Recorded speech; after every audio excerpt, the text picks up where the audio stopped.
Hi everyone, Frank Revi here, and I hope you're all good. So it's been a while since I posted my last video because I've had a shift in my work schedule, which it wasn't the usual 9 to 5. So I had a hard time adjusting, but thankfully I'm back to my regular schedule, so I now have time for videos again. Now for today's video, I'm going to do something different. It's not gonna be the typical guitar video, but now we're gonna make a video about something I'm also passionate about, and it's watches. If you notice in my previous vids, I was always wearing a guitar. If you've noticed my previous videos, I'm always wearing a watch. So I'm just new to this game, and it's been I think it's been a year already, almost a year. I've got a decent collection, but it's nothing exciting. So I've got a mixture of quartz, mechanical, automatic, digital watches. But now I'm trying out something different, which is smartwatches. And today, I've got the N8 Max smartwatch. Also, I wanted to make a video about this watch in English, so maybe it could help others there who are looking into this watch also. So let's check it out.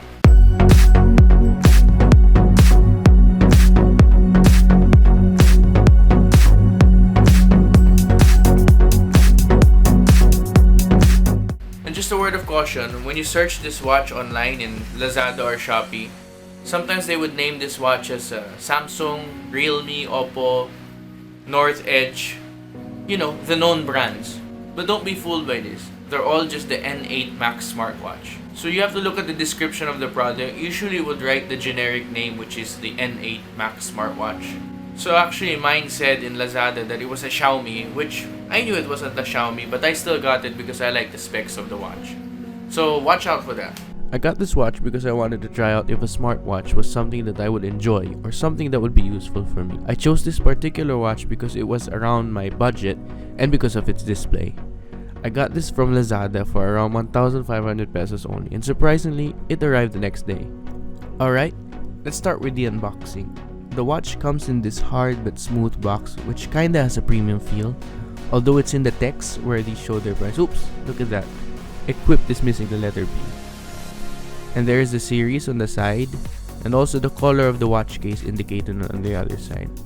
At the back, we can see the specs of the watch, so you can pause here to check them one by one. The case is aluminum, contrary to what the ad says in Lazada, which was stainless steel. Next is a QR code where you can scan to download the WearFit Pro App, which we will discuss later on. So that's it. Now we will open the box to reveal the watch. Once the box is open, we will immediately see the watch, but covered in this parchment paper-like material. So here it is, the N8 Max smartwatch. Looks good actually. It comes in this pink rubber sports strap. This is my girlfriend's, by the way. I have the black version.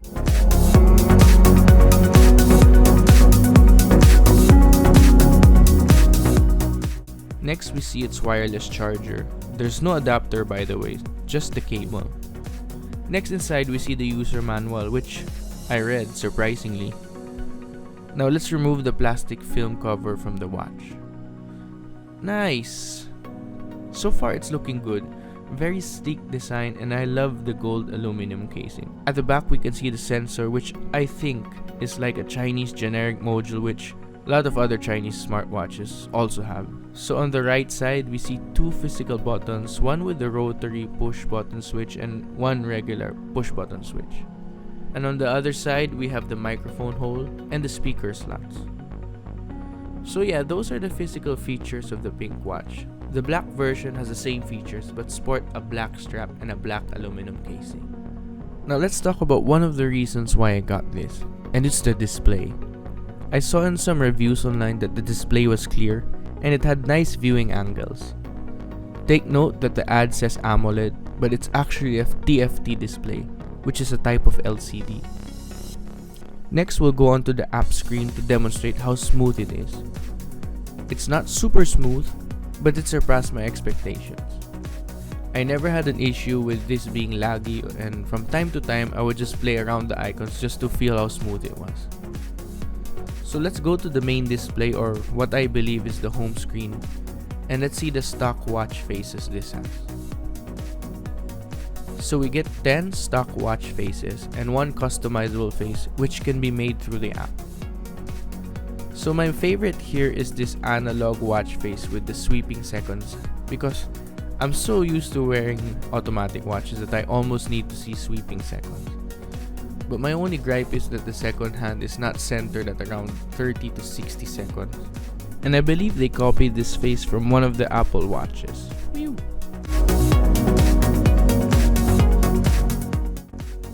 So let's talk about the buttons on the side and what they do. The first and probably the biggest disappointment in this watch is the rotary switch. It actually doesn't work after a few rotations, so I'd have to play around it before it switches.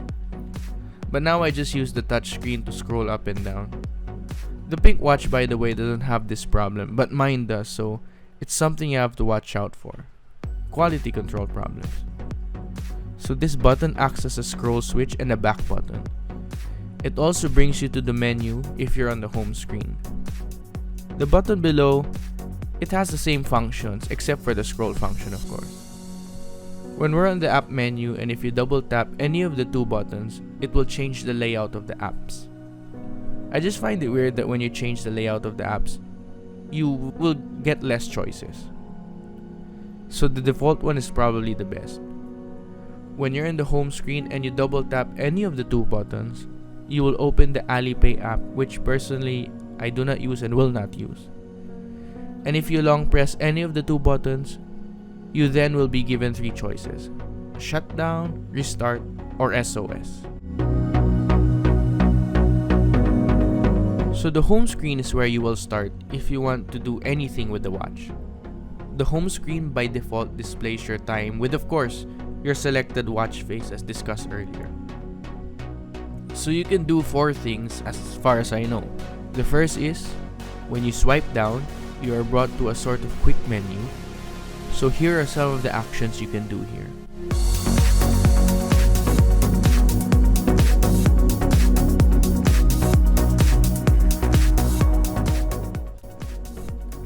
When you swipe up, you are shown your notifications.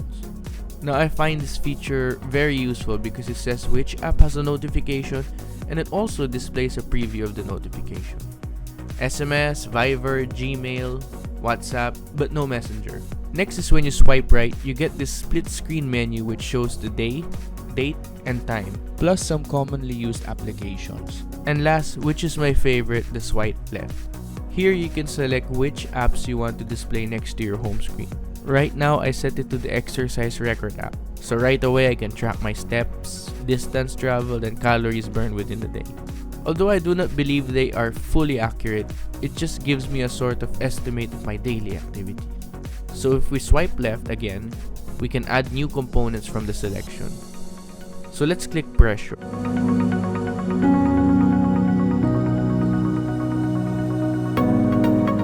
And if you want to add another component, just swipe left again, or we can delete what we have set by long pressing the screen. Last is when you long press on the home screen, it brings you to the face selection, which is faster compared to going to settings.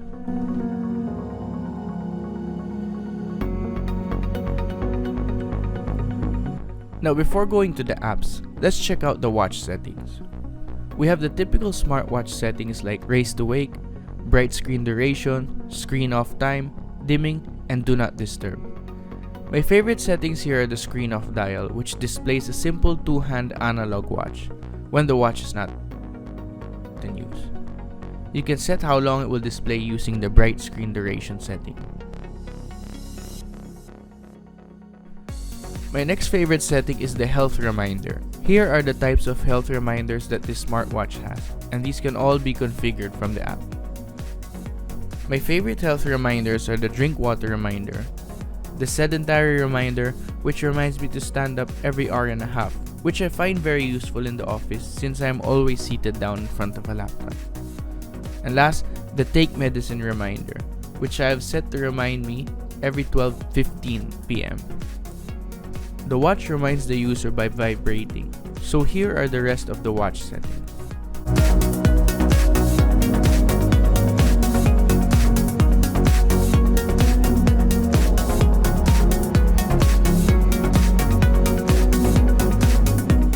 So now we will go through the apps. But instead of us going through each and every app, I'll just pause, freeze the video, and label all the apps on the screen. If I discuss everything one by one, it will make the video longer and possibly boring. Not that it isn't boring already.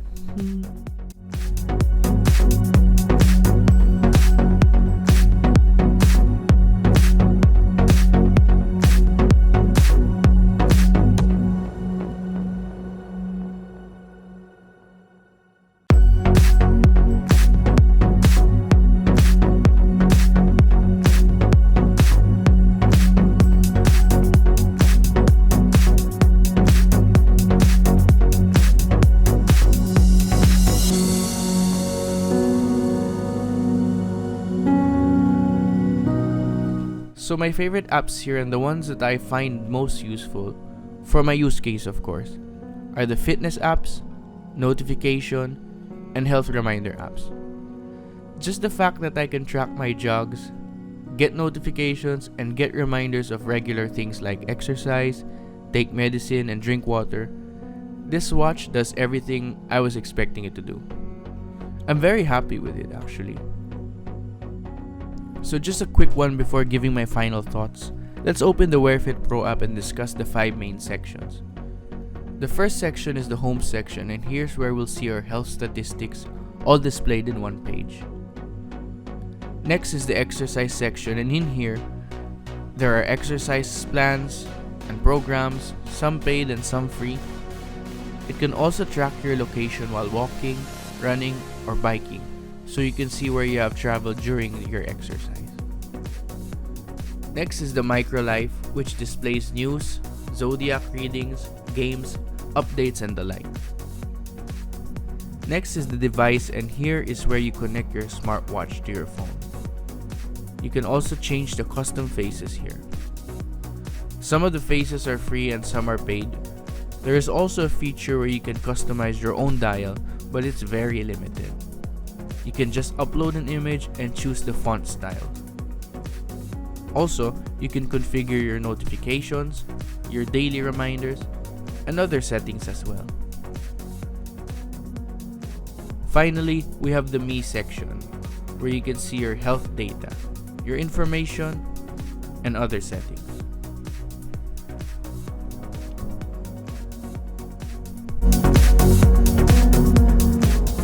So what are my final thoughts about the watch? Well, to be honest, at first, this watch scored low in my head. But as I was using it, I've been using it for 2 weeks now, it's starting to do things that I wanted to do. And of course, I figured out the settings, how to configure a few things, and now I'm really enjoying it. Now I know that we can easily do these things with our phone, set notifications, set reminders, alarms, and all those. But like for my girlfriend's use case, she usually leaves her phone in her bag and silent. Watch actually vibrates and she gets notified. So basically, it's another layer of being connected without your phone being physically near you. So there it is. If I were to give this watch a rating out of 10, I would probably give it an 8. It's really not a bad watch for the price you're paying, and I recommend it for those who want to get into smartwatch without having to pay for the, Apple or Samsung, Huawei prices of smartwatches. So I hope you guys enjoyed this video and found it informative and not boring. And I also like to post more watch content in this channel. Maybe it's something you guys are interested in. And if you've got this far into the video, first of all, thank you very much. I appreciate it. Please give this video a like and consider subscribing if you haven't already. So if you have any comments, suggestions, or questions, please leave them down below. And I know I didn't cover everything about this watch, so if there's some questions about this watch you want to know, please leave it below. Again, this is Franco Revi. Thank you very much. See you in the next video, and God bless you all.